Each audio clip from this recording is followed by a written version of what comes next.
in front of me.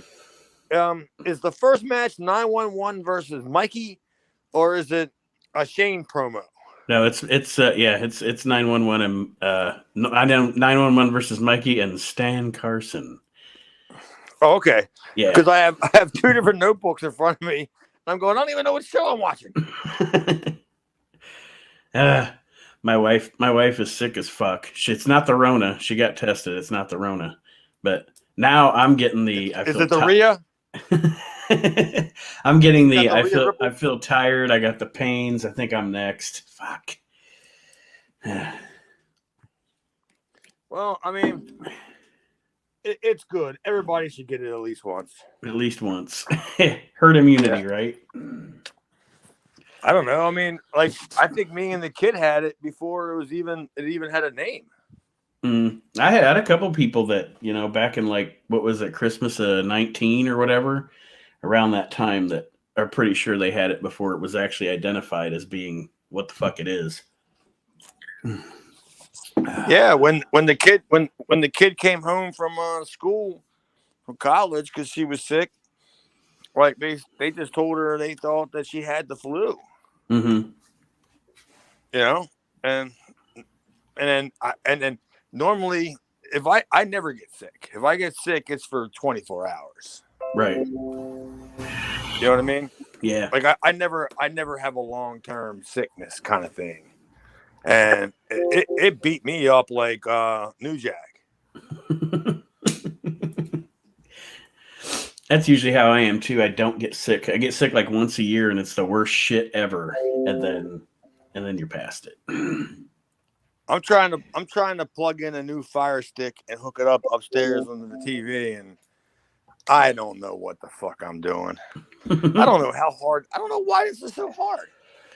It's got a little place where you plug it in, right? Yeah. Yeah. That's what I thought. I plug it right on in, pop it right on up. I don't know. It's telling me to put in a number activation code for what?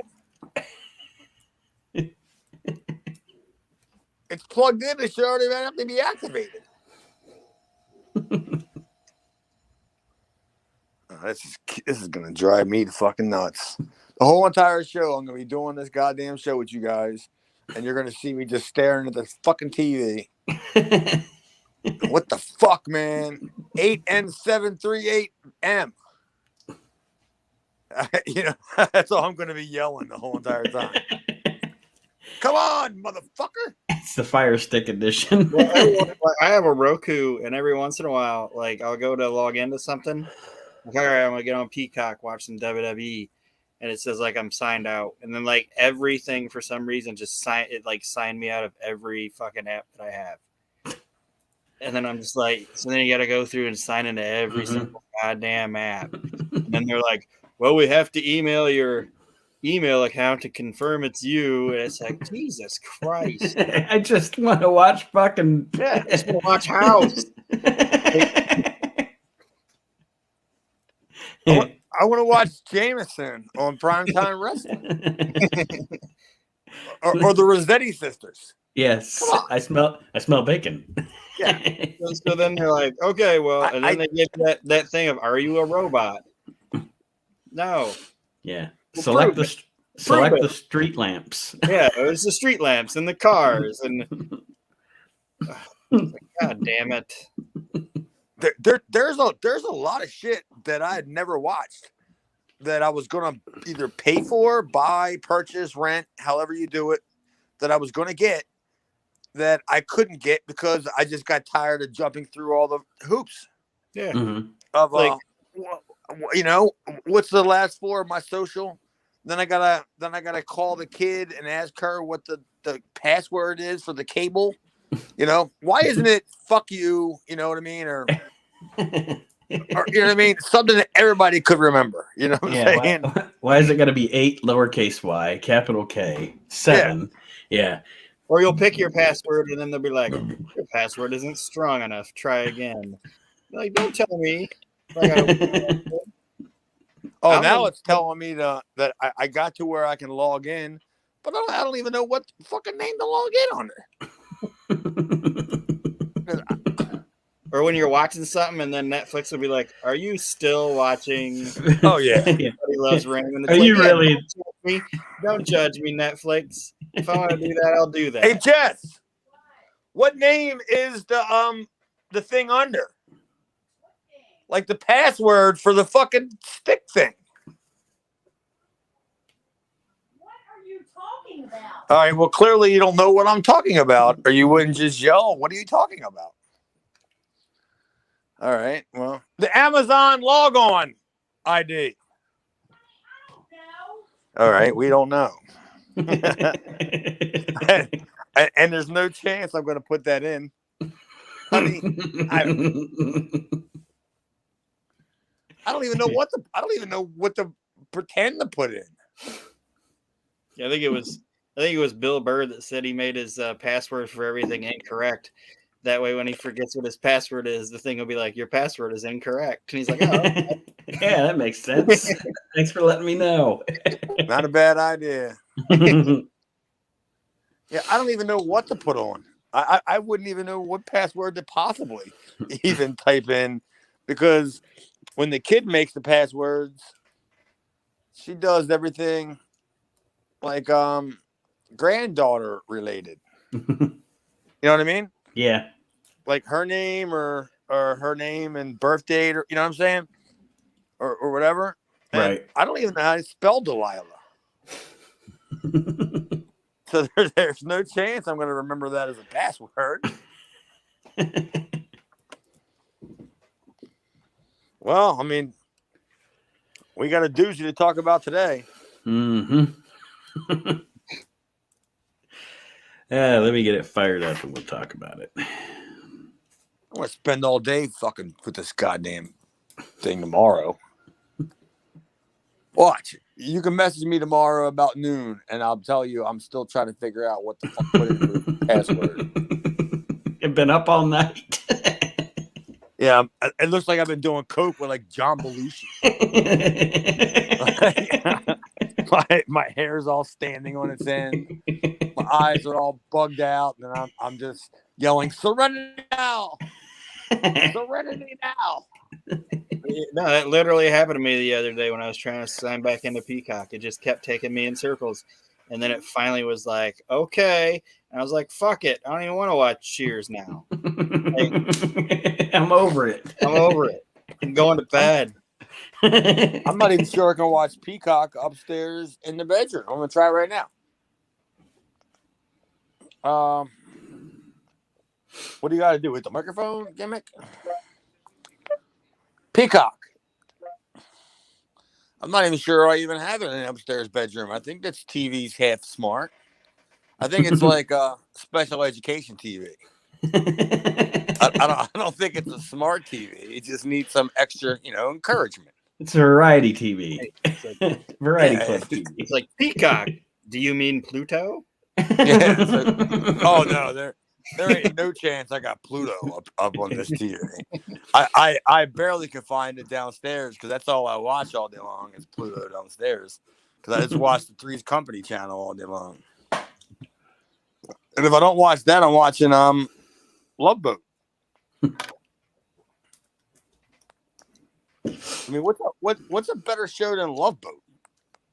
I watch the Mystery Science Theater channel a lot on Pluto. Yeah. Jesus. You need help paying your cable bill? Fuck, what are you doing that for? Jesus, what? There's other stuff on TV. I mean, I'd give you a pass if you said you watch Doctor Who. Mysteries. Is that where they sit there and they talk in the movie theater over the movies? Yes. Oh, it's funny. Oh, good Lord. It's funny? Yeah. Oh, yeah. It's a hoot. How about if the movie's funny, then it's funny. I mean, it's kind of like us watching ECW. Oh, well, I don't think it's supposed to be funny. I don't think Jason's suit is supposed to be a hoot.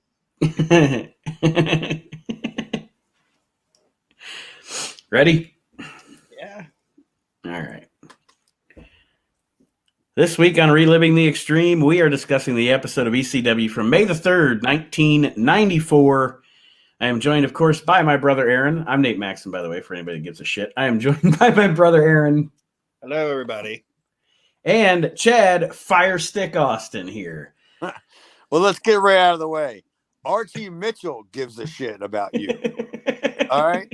I mean, if we got to get him in the show, we might as well just. If you're worried about who gives a shit about you, we all know that Archie Mitchell gives a shit about you. Thank you, Archie. That Archie Mitchell money if it wasn't for Nate Maxson. Nope. Well, everybody, like I said this week, May 3rd, 94 is the episode where we're watching of ECW. However... Oh, shit. May 3rd, 94? Yes. Before we get into that, I actually, anybody that ever has a question, as we say every week, you can email us, relivingtheextreme@gmail.com. And I actually got a question for Chad this week. Let me bring it up. One of our listeners, his name was also Chad. Isn't that ironic? He says, Chad, you have mentioned a few times on the show working the indies outside ECW. Who were some of the guys you worked with frequently, and would we know them? I'm assuming he's talking about during this time frame. 94, you say? Yeah, early, mid-90s. Yeah, I mean, I worked, I got to work with Stevie Richards a lot. Mm-hmm. And I got to work with Raven a bunch of times, not like consecutively. Like it wouldn't be like if we had a Friday, Saturday, Sunday, or Thursday, Friday, Saturday. Sometimes I would work with him like them days, but it might be like Thursday I'll work with him at one night, and then it might not work to him with Saturday. Mm-hmm. But I think the most times I ever worked one particular person was King Kong Bundy. I swear to God, I think I worked him for 3 weeks, like 4 days a week in a row. Like it was one of them deals where the Maryland promoter had just a slew of bought shows from like all these schools in Maryland. Mm-hmm. Like it was like Thursday, Friday, Saturday, Sunday, sometimes twice on a Saturday or Sunday. You know what I mean? And yeah, but I think I worked King Kong Bundy. I would guess I would have to say about 30 times, probably. And you went over about half of it? Went over what? His back? His no, like the match. Like how many times did you beat him? I think it was once. I think it was the first time we went out there, and after he started calling me Skeeter ever since, then I kind of realized my role. I was like, why you call me Skeeter? And he's like, because you hit like a mosquito. And oh. Well, you broke my fucking sofa. What the fuck? So I know you mentioned a couple of weeks ago regretting not being at the show that Arn Anderson and Bobby Eaton showed up on. So that night you were probably working Bundy. Is that what you're saying? There's a good chance that I either worked Bundy or I did something with Salvatore Sincere. Because that's like we're in November, right? This is what we're watching, right? May. Oh, May? Fuck, Mm-hmm. I know. Well, fuck. We're currently living in November. I probably just could have not showed up. Because like around here, like that's May, like going down the ocean tourist weather. So I may have just took a vacation and just because there was a time where when I worked Benoit Sabu and then turned heel, I didn't even know that I was booked. And I drove down my buddy's house that lives down Ocean City. Mm-hmm. And I'm down there. My mom called me and she's like, there's some guy calling the house all hysterical. His name is Paul. And he's saying, you're supposed to be in Philadelphia. And I had to drive luckily for me, I was closer to Philadelphia than I would have been if I was home. because I was in Ocean City, Maryland, which was all I had to do was take some back street, Right. right up through Delaware.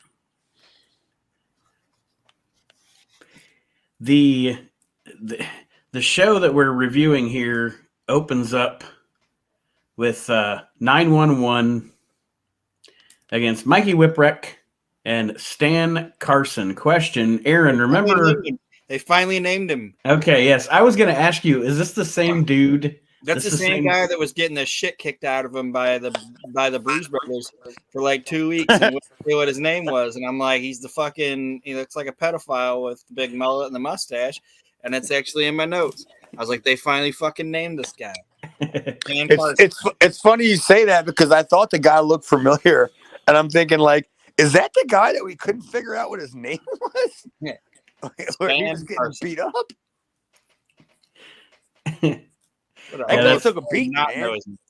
That's the guy a few weeks ago. Sorry, Stan, we had you do the suicide gimmick on the show. Apologize for that, but that was that. But yeah, I was wondering when I was watching, I was like, is this the same dude? Because the last time the lighting wasn't as good. So I recognized him immediately.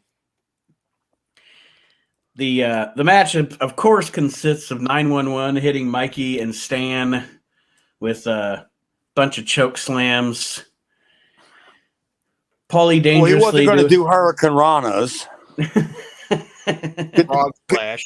Could you see all that leather fringe flying around as he leaps off the top rope to do a Hurricane Rana? and the look on the guy's face, like when 911 slams him and says, "Hurricane Rana from the top, bro." I'm pretty sure. And the guy gets up and he turns around and he's selling, and then he's looking and he sees this big 6'9", whatever, MFer on the top rope, and he's gonna try to jump off and give him a Hurricane Rana. Oh, I'm pretty sure if 911 attempted a Hurricane Rana, they'd probably be calling 911 for 911. It's yeah, yeah, yeah. That would not end well. I'll tell you what's not going to end well is this goddamn fucking fire stick. This is going to be. You might hear this on the fucking show that you might hear the window open and this thing going out the fucking goddamn window because I just put batteries in the remote control. Chad is having fun with technology as we record this evening here on Reliving the Extreme. Aaron, anything on this segment? Anything more to add? Not really. I think it's kind of stupid that we get a 911 match followed up with a hype video about 911. Yeah, that's what I wrote here. The entire opening video of the show is also just 2 minutes of 911 choke slamming people. The entire video. I mean, but like, because there's other things in here. But I did. What was the original song they played for that like video? Because I'm kind of good with remembering what songs they played for promos, like videos and stuff like that. But could that have been Jackal? Like, oh God, not the Lumberjack song, but the other one. Possibly. You know what I'm talking about? Yeah. Possibly. I don't know because I don't know. I don't know if I've ever seen the broadcast that's not on the WWE network of this earlier stuff, to be honest with you. I think most of what I've seen is WWE's versions of it myself. Well, I'm never going to see anything on this goddamn TV over here. Anyway, good thing I was downstairs when I watched this ECW. Well, Jesus. I wish I would have had audio video troubles downstairs during watching this show. Well, during they had enough audio video issues as it was. Well, during the at the opening video during the 911 hype, I counted how many times Chad is the one that got choke slammed. Oh, dude, what'd you get for a definitive? 7. Oh, I think I got 9.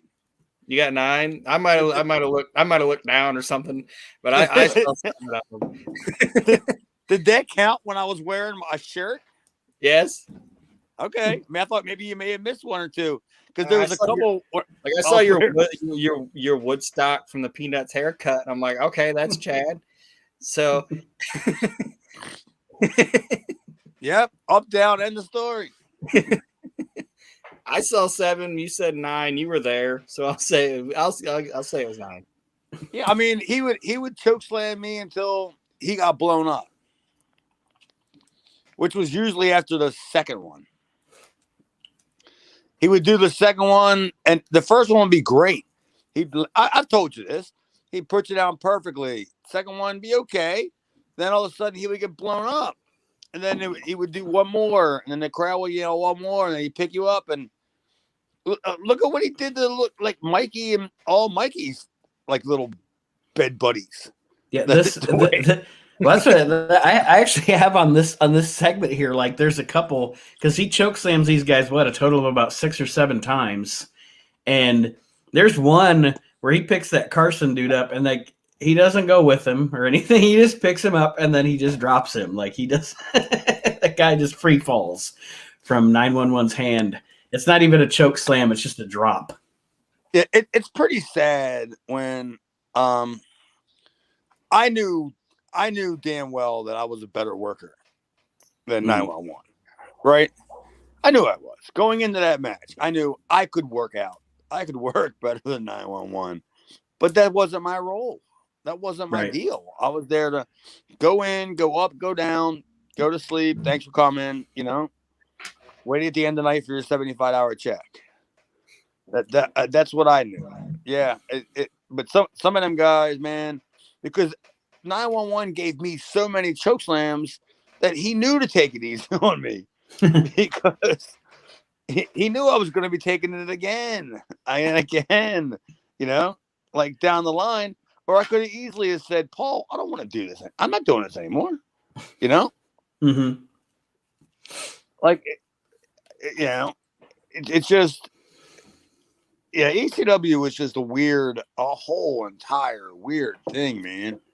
I wish I could explain it to you guys, but it's been so long and I was too young to even know what to do.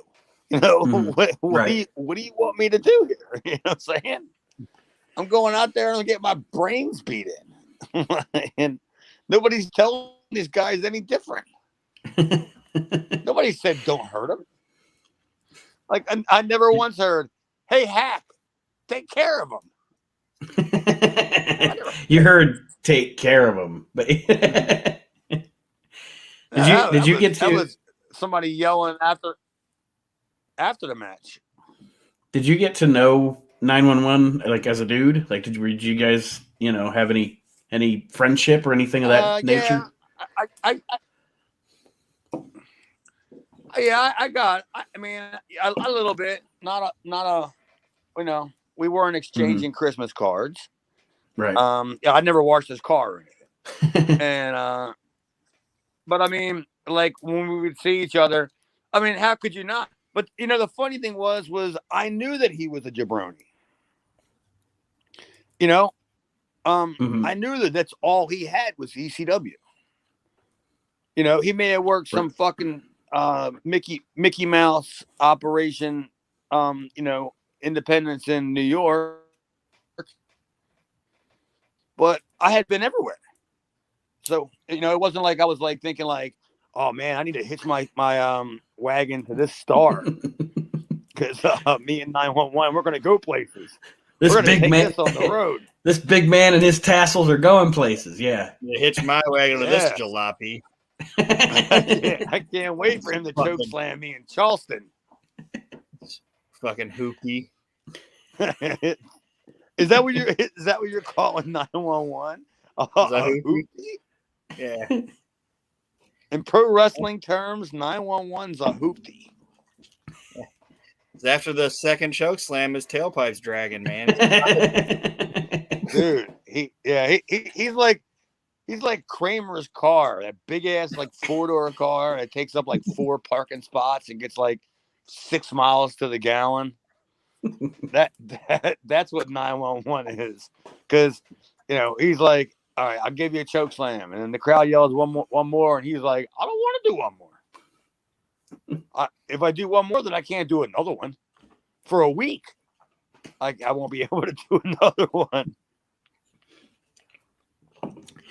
We now go to Joey and going to Joey and the Eagles Nest. There's more than just 911 in this hype video. They also show clips of Arn and Sabu versus or Arn and Funk and Eaton and Sabu, Tommy Cairo and Peaches versus Woman and Sandman. They hype Hawk and Douglas. They hype the Public Enemy and the Bruise Brothers.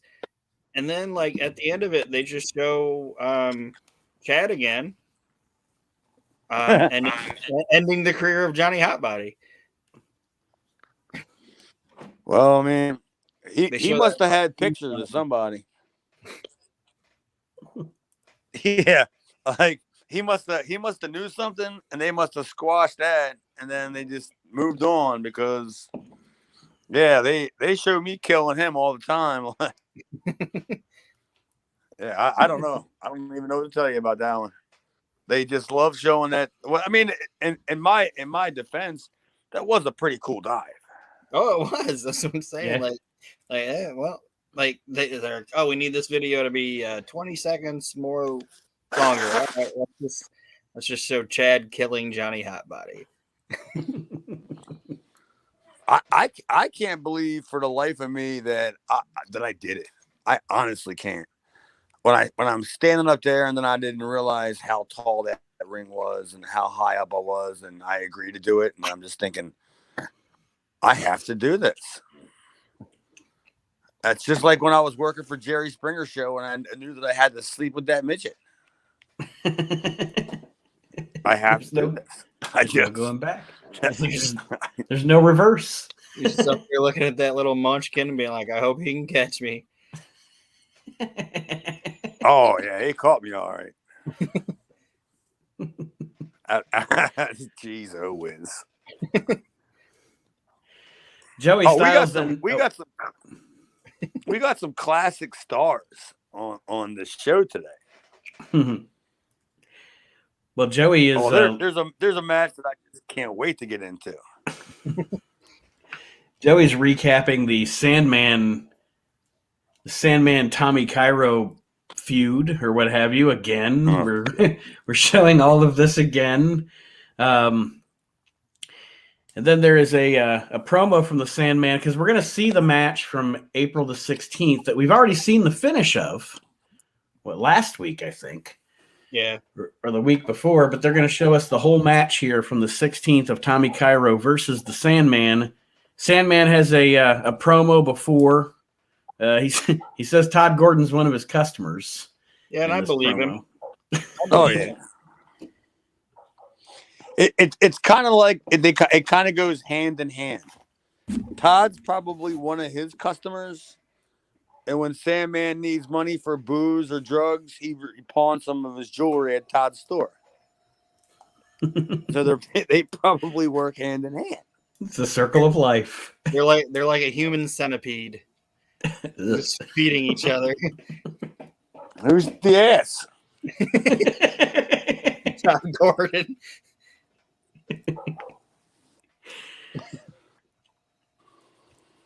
So now we're. Well, I just gave up on it. Comfortable silence.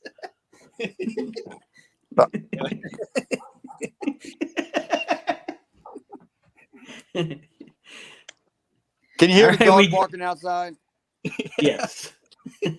That was me opening the window and throwing the fire stick out the fucking window and across the alleyways. Alvita Zane fire stick. Nice to know you.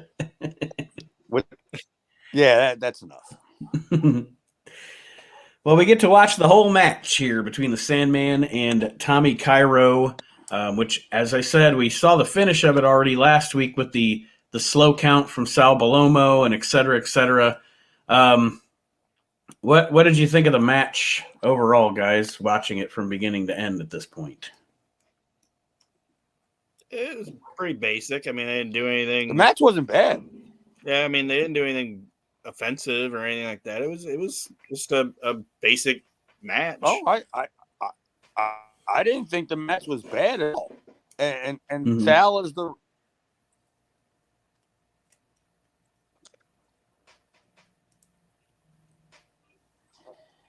right, we're having audio issues. Yeah, you froze up. I was talking. Did you hear me before you started talking, Aaron? Yeah, I can hear you. I just can't. You're just not moving. So yeah, it's all we're having audio issues.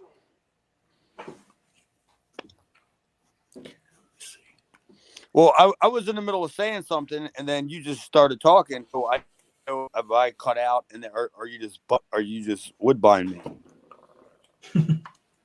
So I didn't know if everything froze up. See, I can hear you now just fine. You guys did seem like you were a little, like, I don't know if somebody was behind audio wise. Well, the Are dog's you here? behind me.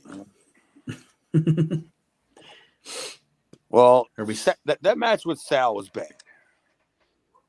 It was bad, and I don't know. I don't have enough fingers or toes to tell you how many ways that fucking match was bad. And is this the match where woman got involved with Peaches? Yeah. Yes. Or what is that when she like pulled her down off the? But I mean, Yeah. they had like their little thing. All right, yeah. Yeah, and they Good did God, this. woman was so hot. Yeah, well, that's what I was going to say. I have to mention that during we're about to get a Tommy Cairo Peaches promo. They're standing outside a house. I assume it's supposed to be Tommy Cairo's house. No. No, it's supposed to be Sandman's house. Tommy even says it. He says, "Oh, you got a nice house, Sandman." And he's talking about he's hanging out with Peaches and living in Sandman's house and banging his wife.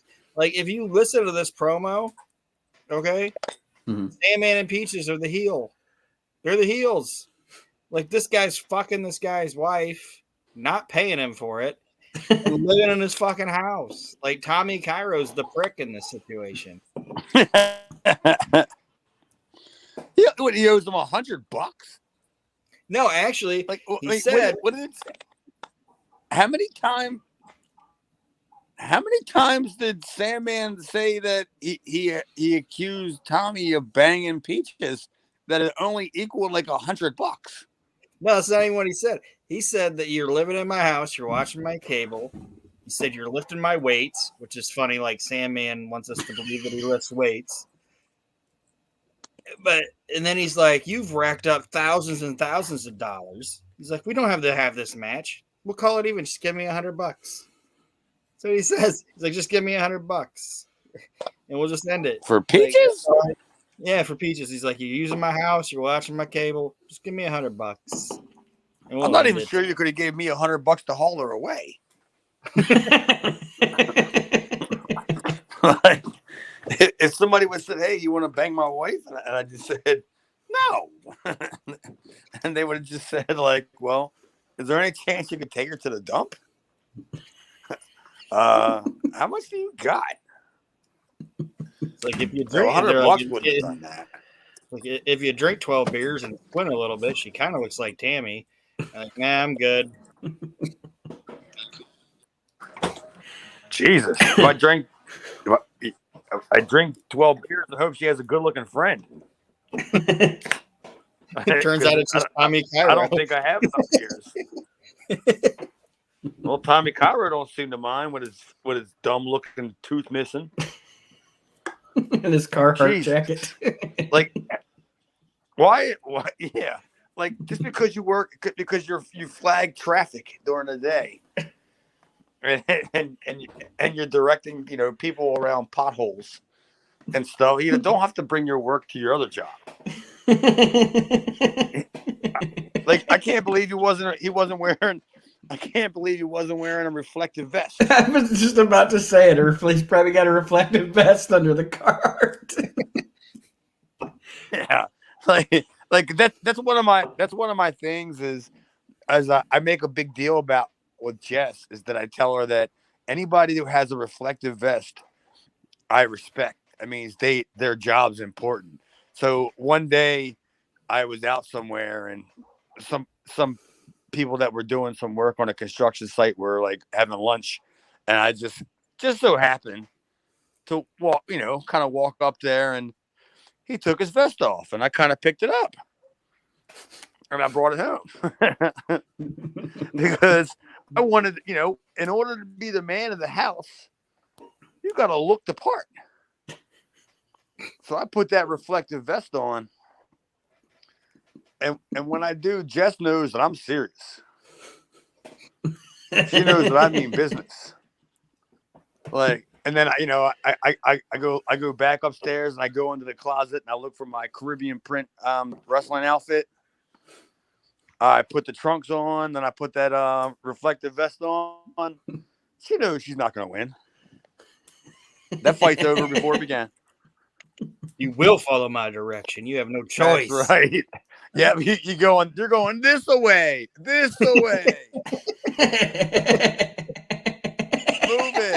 it. Come on. He starts talking back. Stop. Yeah. Don't you see the sign? Like not only do I take pizzas out of ovens with this sign, I also tell you when to go and stop. Can't you see we're working over here? Doesn't it look like one of them things you see at a pizzeria that they shove pizzas in with? Yeah. Like the other side of it says stop. The gigantic spatula. One of the things Speaking of that, we can talk about this after the show. But yeah, this job that I got, it ain't gonna happen. It ain't gonna last long. And believe me, when I get fired, I'm gonna make it a good one. I'm going out on top on this one. because Jess knows damn well I don't need this fucking job. You know what I mean? I don't need this nonsense. You're gonna walk in on your last day. You're gonna walk in on your last day with your reflective vest on, meaning you mean business. Oh yeah, I'm the boss now. I'm gonna put the reflective vest on over top of my Riviera jacket. Then they're gonna know that I'm serious. Like, dude, I went to Japan for this reflective vest. This is going to be some serious stuff. But yeah, wait till just keep Archie Mitchell updated that this is going to be an epic story of when I decide that I'm going to get fired from this job. It's going to be a doozy. We're all looking forward to it. Speaking of doozy, Peaches. So am I. Peaches in this promo has the audacity to say that woman has a fat, ugly cellulite can.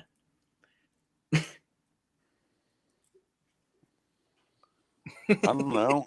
Why she gotta make fun of her fucking bathroom? I mean, what does that mean? A fat, ugly. She said woman has this? Yeah. Peaches says that woman has a fat. Go ahead, Aaron. Peaches is trying to say that woman is unattractive compared to Peaches, and that she's fat and nasty. Good Lord. Somebody needs to go see the optometrist. Yeah. And Cairo tries to show, and Cairo's kind of dumb in this too, because he tries to show how impressive the stick is, like how dangerous it is, and he hits the brick thing with it like twice, and then it snaps in half.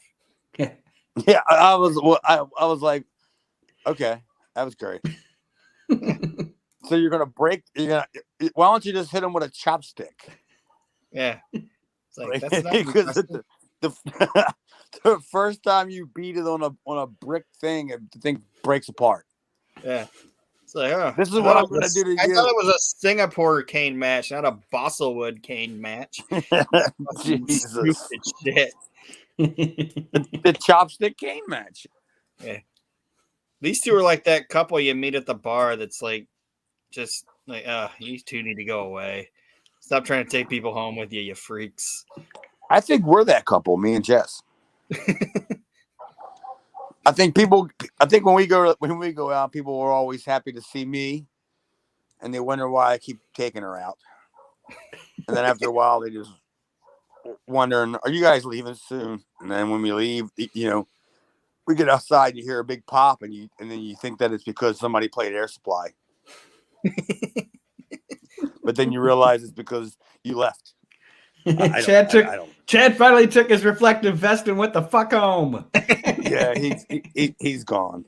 Well, I after don't think my $9 is keeping him afloat.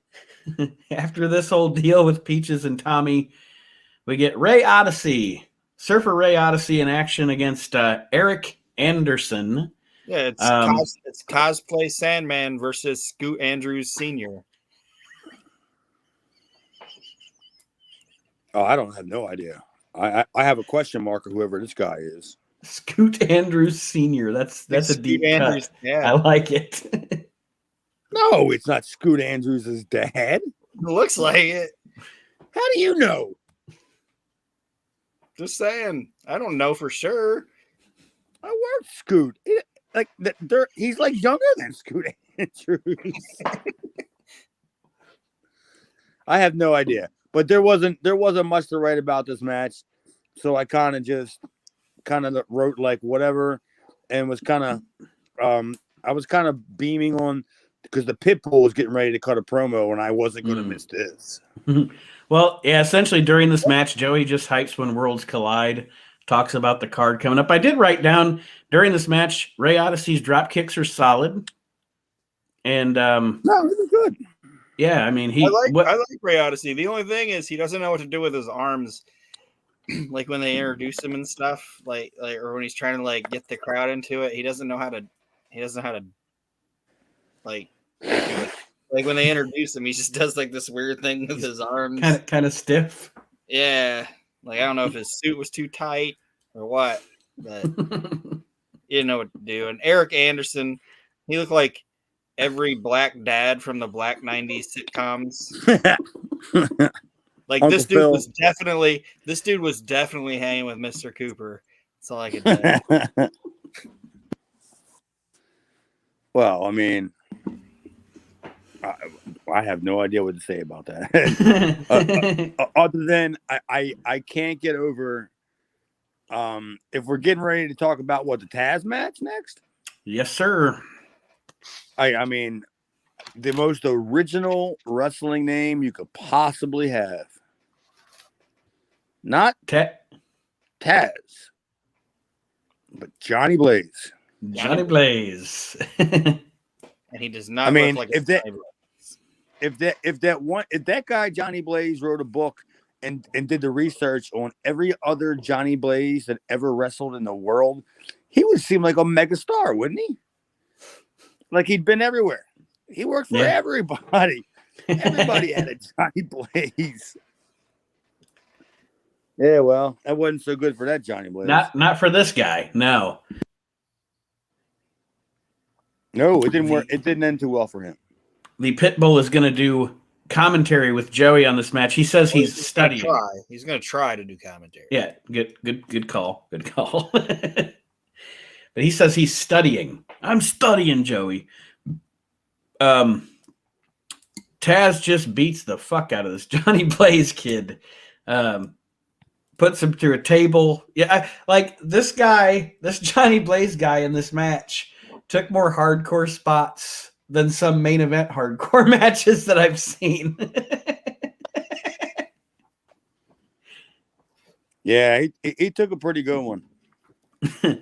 That to me seems like right around the time where Paul was really getting into Taz's head. You know what I mean? Mm-hmm. Like, not in a bad way at all, but being like, hey, be more aggressive. Be vicious. Yeah, be vicious. Because he was. This. I wrote down beyond the funniness of it being a Johnny Blaze, or the annoyingness of Pitbull's commentary. The match itself was a great squash for Taz. I mean, he looked fucking vicious. He looked really good here, and I'm sure Johnny Blaze was selling whether he wanted to or not, if you know what I mean. Yeah, he didn't have to. He didn't have to pretend. Yeah, that wasn't like sell or I'll make you sell. I don't want to say anything like bad about the guy either, but it was probably also Taz feeling kind of happy to not have to be with Kevin Sullivan anymore.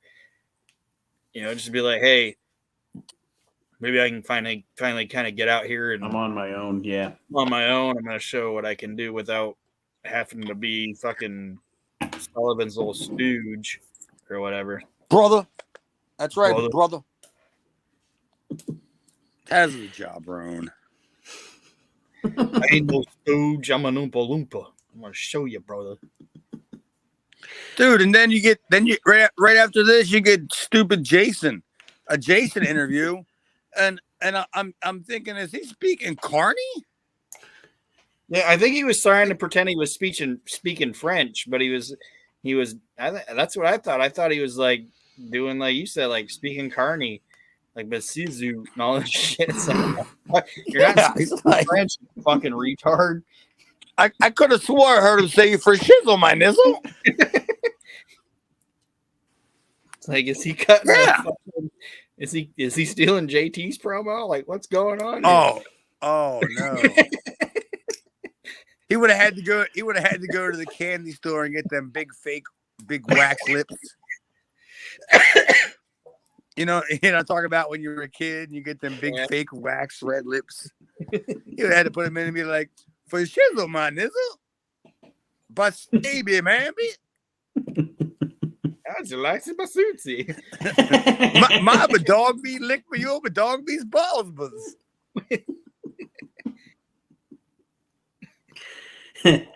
But all right. The he said all right. All right.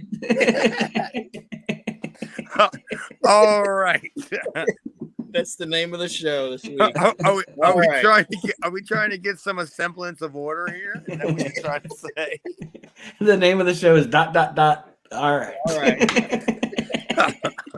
Balls.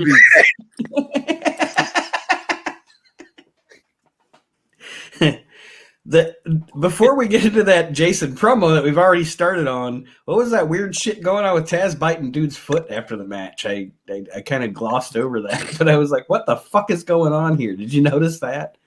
I don't know. Maybe he's trying to act like a pit bull. Yeah, but that was short lived, right? That didn't go on again, right? I don't think so. It was weird anyway. I'm glad it didn't. Well, there's a lot about Taz right at this period that you didn't see anymore. Because we're not too far removed from not the Taz that we all know, but you start seeing some subtleties in Taz, right? Yeah. Because he has no leader. There's no more Kevin Sullivan, correct? He's by himself. Yeah, there's no more mouthpiece. Yeah. Yeah. So you start seeing more and more of him having to take the initiation and doing his own shit. So yeah, I think this is when we're starting to see the I can't stop laughing. I think this is when we start seeing the evolution of Taz. Good night. Just good night. This promo with Jason and Taz is, Jason at his worst. I don't know whose turn it is to pick the ham bone, but he gets ham bone again this week, right? He's got to. Jason? Yeah. Well, actually, he calls Taz an illiterate monkey boy, so yeah, he is a monkey boy. Me. Yeah. He says, if he called him a monkey boy, and then it was so noticeable that I wrote it down, then monkey boy is the name, monkey boy. He also says monkey boy. He also says, "You illiterate thing." Yeah, actually, he kind of popped me like twice on this, so I don't think Jason's the ham bone because he fucking made me laugh twice, calling him a fucking monkey boy and an illiterate thing. So yeah, I think Jason gets a pass this week. Who is picking the ham bone? Don't tell me it's me.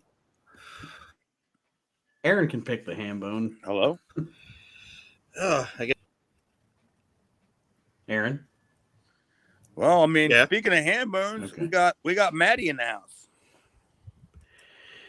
Yes, we do. After the after the whole deal with Jason, with Taz frothing at the mouth here, and spitting the froth into Jason's eyes, is that what I was to gather here, Aaron? Yeah, and he bit his cheek like he ate him. Yes. Because he's an illiterate monkey boy or whatever. Yeah, I don't. Yeah, that's bad. It's just bad. Kind of just hurry up, get this. What do you think, guys? You think this was kind of like hurry up, just get this phase of like Taz over with? You know, let's take it as far as we can and just get rid of it. I mean, it seemed like it started getting more. It seemed like it started getting more and more extreme towards the end before it became Taz. You know what I mean? Mm-hmm. Well, and you know, he had managers. He couldn't talk. He did all this nonsense, but then they stripped him of everything until the point where it was like, okay, now we're going to strip you of everything until we can make you Taz. You know? Yeah. Well, and his gimmick is in the ring very, very effective, like I said during the match earlier. But then here, you've got like him and Pitbull grunting at each other, and he's frothing at the mouth, and it's just, I mean, it's all very goofy, I think. I don't know what they're going for, but it's not impressive. It's goofy. It's not impressive. Yeah, I mean, I'm not going to buy a used car from either one of them guys, I'll tell you that. Yeah, that's not happening. Yeah, I don't know. Pitbull, I mean, I'd never been sold on Pitbull. I never thought he was good. I always thought Taz. I always thought Taz had something. I just didn't know. Like it wasn't for me to figure out what it wasn't. You know what I mean? Right. It wasn't for me to like say like, hey, if you could just do this, maybe you know. So it wasn't like that where I could tell him that. But I always thought he had something. But for him to be shorter than my fucking stepdaughter, it didn't help. Dude, he's so short. I'm not even going to start him jokes. But Walk under a closed door. Lawler said he had sweat socks taller than Taz on that Raw. When ECW was on Raw, yeah. He also said that he looked much more impressive on the Lucky Charm box. Yes, he did. Yeah, there's just it's just a plethora of beatings for that poor guy. He's his littlest fan, Taz. And he's I don't want to say like he's universally liked. He kind of is. But for like every person that likes him, he hates two of the other ones. So it's kind of like 50-50. You know what I'm saying? For as many people that like him, there's as many people that don't like him. As somebody that doesn't know him, obviously, Taz's career, I'm more of a fan of Taz, like as a non-wrestler than I am as a wrestler. Like when he was in WWE and he was like commentating and shit, like that's how I feel about him. I think he never really, like, I don't want to say impressed me in the ring or whatever, but I'm just much more of a fan of the personality of Taz than I am the in-ring performer. It's kind of like it's gonna maybe a dumb comparison, but it's kind of like Jesse Ventura, you know. Oof. Like I don't like Jesse Ventura in the ring at all. He's terrible. But you put a fucking headset on him and let him fucking just be his personality. It's fucking entertaining as shit. But I don't want Jesse Ventura in the ring, terrible, moved out of town. Awful, stepped in. Ridiculous, lived down the street. Pathetic, wasn't too far away. I mean, just let him talk and he's great. You know what I mean? And that's kind of how I feel about Taz. Mm-hmm. Oh, but Taz. Oh, I gotta object to this. Taz was way better than Jesse Ventura Well, I'm in not the ring. saying he wasn't. I'm just saying as a comparison of and I'm not saying that Taz was as bad as Ventura in the ring. I'm just saying if I had to like compare it, I just would much rather Taz is cutting promos and doing all that. It's like hell's yeah, but I might be off. Well, commentating with Taz was the most entertaining Michael Cole ever was. Yeah. So And the cool thing about Taz is that because we were friends, like me, him, and like Jeff, the judge, like he didn't do it a lot, but every once in a while he would drop some name, like or say something that we would know, like is hey, Chad and Jeff will pop for this kind. You know what I mean? Yeah, kind of thing. Like I'm pretty sure he even said ham bone before. I'm pretty sure he said ham bone a couple times, and that sounds like a word he would use to me. Yes, he got it. He would have gotten it from me or Jeff. That's where he would have gotten it from. All right, so Aaron, any final thoughts on the Pitbull Taz debacle here? Yeah, I mean, I liked it if they wouldn't have had like Taz like frothing. Like if it would have just been Taz got mad that he got called like an illiterate monkey boy or whatever, and he beat this guy down and bit his face. Right. That would have been fine, but the minute he comes up and he's like frothing at the mouth, it's like, that's hokey ass shit in my opinion. And it wasn't even like Alka-Seltzer like froth. It was like they just shot him in the face with some fucking Cool Whip and said, "Shoot back up, buddy."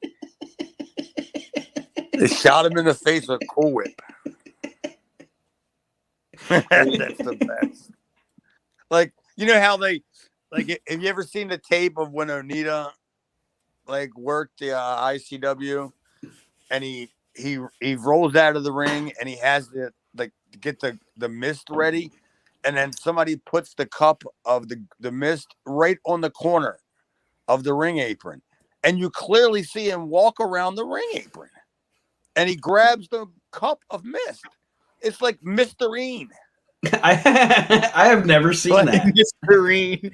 Yeah, like he grabs it, and then he like gets back into the ring, and then the guy, it had to have been Vic Steamboat, I'm assuming, and he comes running over, and he spits it in his face. And I just said, you just saw him walk around the ring outside, grab the cup, like it's like if you're going to a doctor. Right. And they have like the water the little cup. spit cup. Yeah, the little spit cup. Yeah. Yeah. Like you see somebody run up, set it up on the corner, and then you see Onita walk outside and pick it up. I'm like, that's the fucking mist. Like, I can buy it? Like, do I have to be 21 to buy it? How much alcohol is in this mist? Mysterine.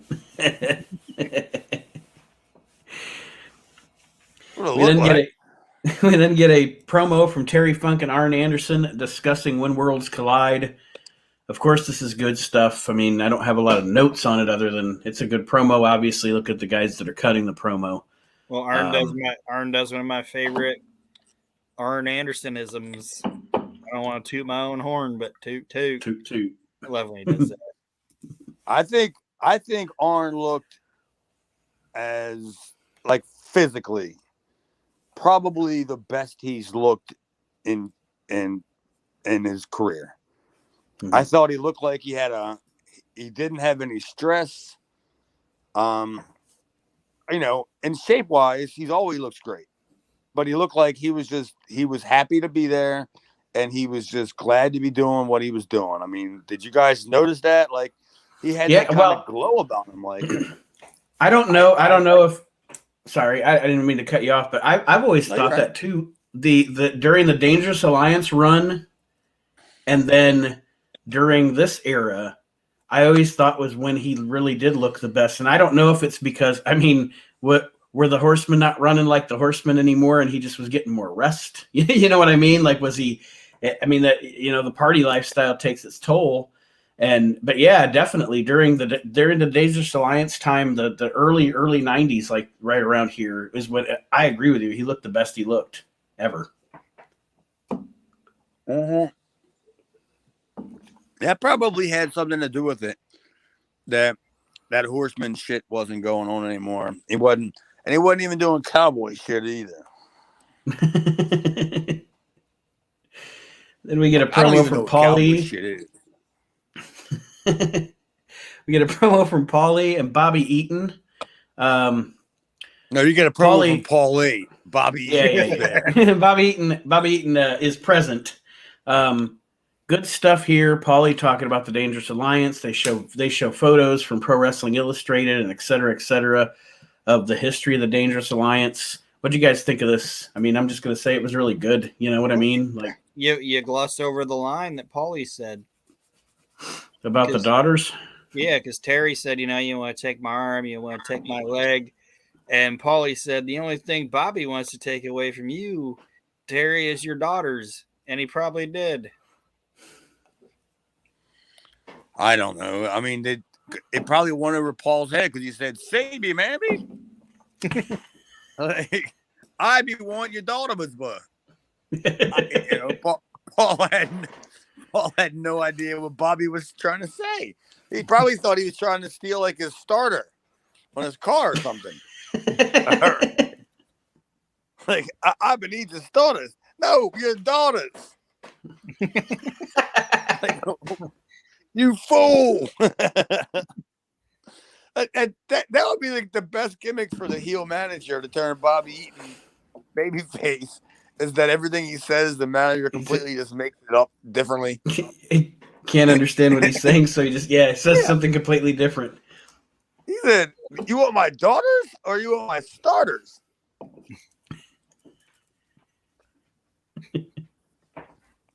Yeah, that would be a great gimmick. Bobby Eaton's he's just timeless, man. It's funny to me that I can go downstairs on any given day when Jess goes to work and I don't work till nights or whatever time it is, and I go on YouTube and I put in just whatever I want to watch, and there's a good chance I'll see a Bobby Eaton match, you know, for any company. And it's always good. Well, I'm not going to say it's always good. I'm going to say that it's never bad. Because, you know, he was involved in some matches that were beyond his control. So, You know what I mean? Some of them scaffold matches and some of them dog food matches and all the other stuff. But, yeah, they were always fine, you know? That's what I mean. Like maybe the shit going on around him was trash, but what Bobby was doing, and it was good. You know what I mean? Yeah. I mean, if you can take Cornette's word for it, I mean, if you like Jim Cornette, then Bobby Eaton is probably at one of the top 5 workers of all time. You know, I would guess Cornette would put him up there. Wouldn't you say? Oh yeah, yeah. Like for different reasons, of course. Not not if you strip it down to its core. That if you were going to make the top 5 greatest wrestlers of all time, but like if you were just quickly thinking about it, you might just throw Bobby Eaton in there, right?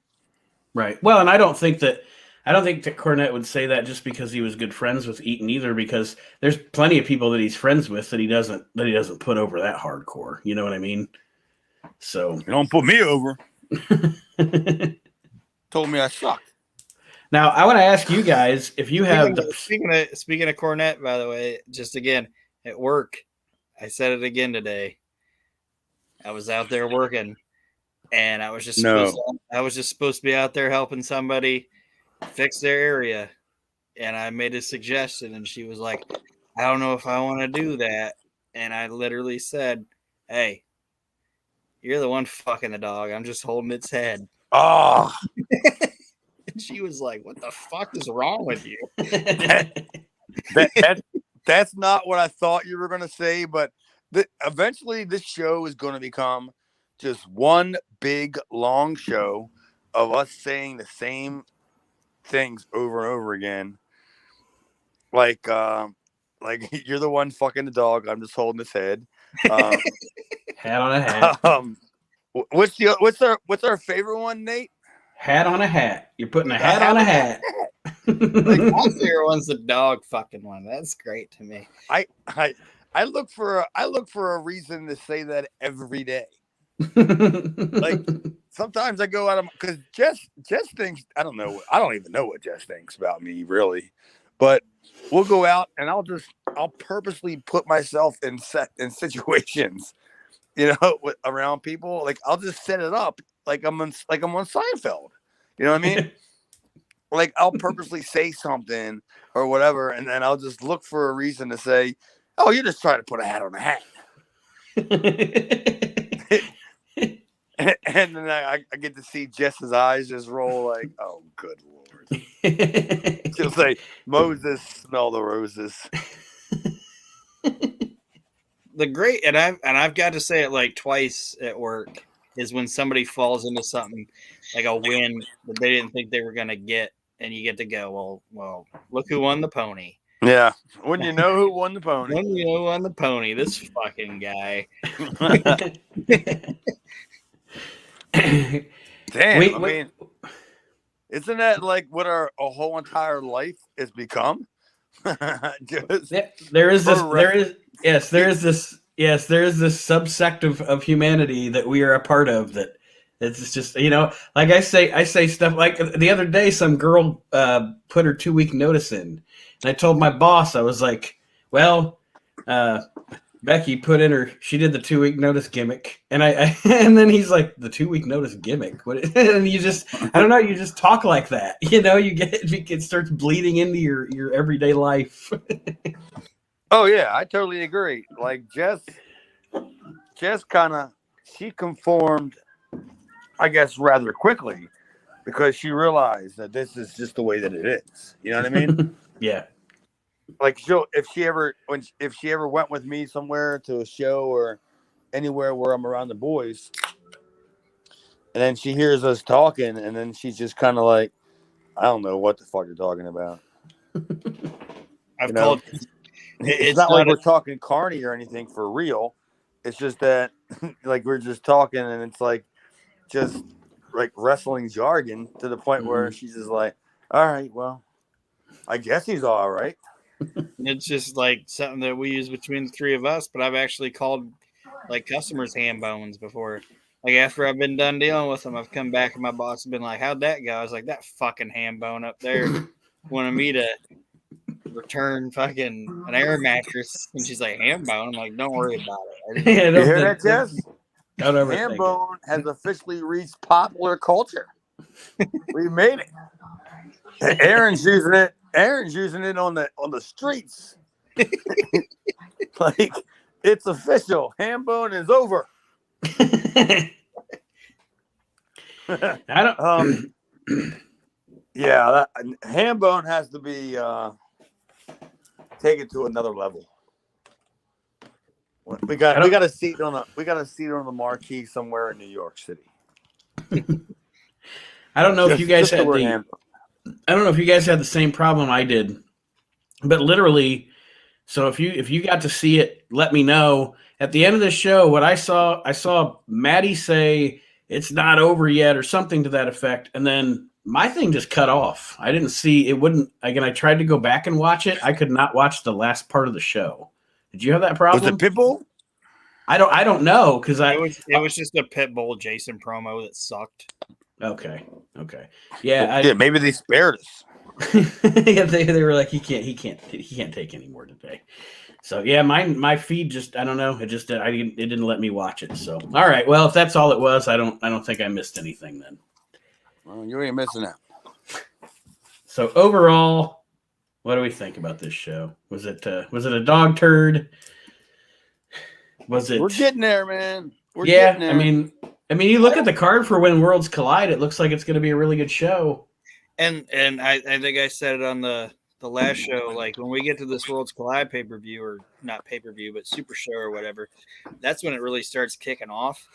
And we're just building up to it. And as a hype show to get to that, I don't think it was terrible, but other than like the Jason thing with Taz biting him, my only thing is like nothing really happened on it, you know. Mhm. But there wasn't anything really that was just like, I fucking regretted watching this show. Yeah, there wasn't anything wrong with it. Yeah, Mhm. Nothing was exactly right with it, but there wasn't anything wrong with it. So it was just kind of like, okay, status quo. it's getting us right, Aaron. It's getting us to like we're building towards this show, and this is just one more brick, right? Yeah, it was just a status quo show, and it was what it was. Well, whatever it was needs to get freaking better. Because I mean, I'm tired of it. Was what it was. We're gonna start picking up steam for sure here, because when Worlds Collide, if I remember, is a really good show. We're about 3 months away from the NWA title tournament and the whole deal with Shane Douglas. So I mean, we're getting there. We're getting traction. We're getting close. I know we've said that for a year now, but I'm just saying. That's all fine. I mean, it's the good with the bad. How many years have we been waiting for a good Raw? Yeah. 10? Like 10? Well, I mean, it debuted in '93, and so what's that? Like almost like 30 years. We're still waiting for a good one. Really, what's the last good Raw? What was the last time you went to bed at 11 o'clock and said, "Wow, that was decent," or decent? I'll give you decent. You know, my favorite year of that show is 1997. I loved the Attitude Era stuff at the time, but I look back on it now. The Attitude Era doesn't have the luster for me that it did when I was living in it. No, but creatively, 97 was probably the best year that TV show ever had, I think. Yeah, I don't know, because I watched it, but it wasn't my cup of tea. I didn't. It was too much of a stupid Shawn Michaels nonsense. Is that what you're talking about? That era? Yeah. See, I'm a big fan of the Bret Hart heel run, like at the end of his WWF career. That whole deal, the Hart Foundation deal, I love that stuff. And watching Steve Austin come up, you know, and become the megastar. I was much more a fan of him as I'm watching him come up as the megastar than when he was actually the megastar, if that makes sense. Oh, totally. Yeah, because I know you knocked the guy a little bit, but you know who else was fun before he like became like the wrestling, like he just became another wrestling guy? Fucking Ken Shamrock, before he figured out what the fuck was actually going on. He was fun. And he's like suplexing the referees around and shit. Shamrock. Yeah, I don't know a whole lot about Ken Shamrock, and I don't think he was that great at all. Aaron, any parting words for our listeners this week? Well, thanks for listening. I hope you guys keep enjoying the show. If you do like it, share it with your friends, share it with your enemies. I don't give a fuck. Just get our name out there and keep on listening. Yes. Mr. Austin? Give us more questions. Any more fucking audience interaction. Yeah, we need more Archie Mitchell. I mean, I don't know about you, but I live all the way in Dun. You guys live in Ohio, right? Yes, sir. And I live and where does Archie live? Jersey. He's a Jersey boy. No wonder I can smell what the Arch is cooking. He's not that far away. You're getting it off the ocean. Oh, yeah. The trade winds are blowing. What the Arch is cooking. Oh, I get it now. I thought it was that barge. It's just Archie. Oh, it's the Arch. Well, and I encourage every St. Louis is impressive. Come see ours.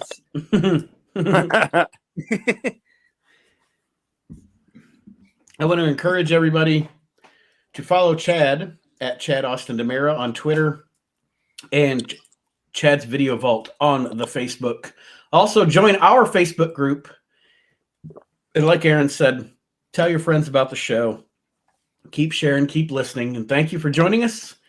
And we'll see you next week, everybody, as we continue reliving the extreme.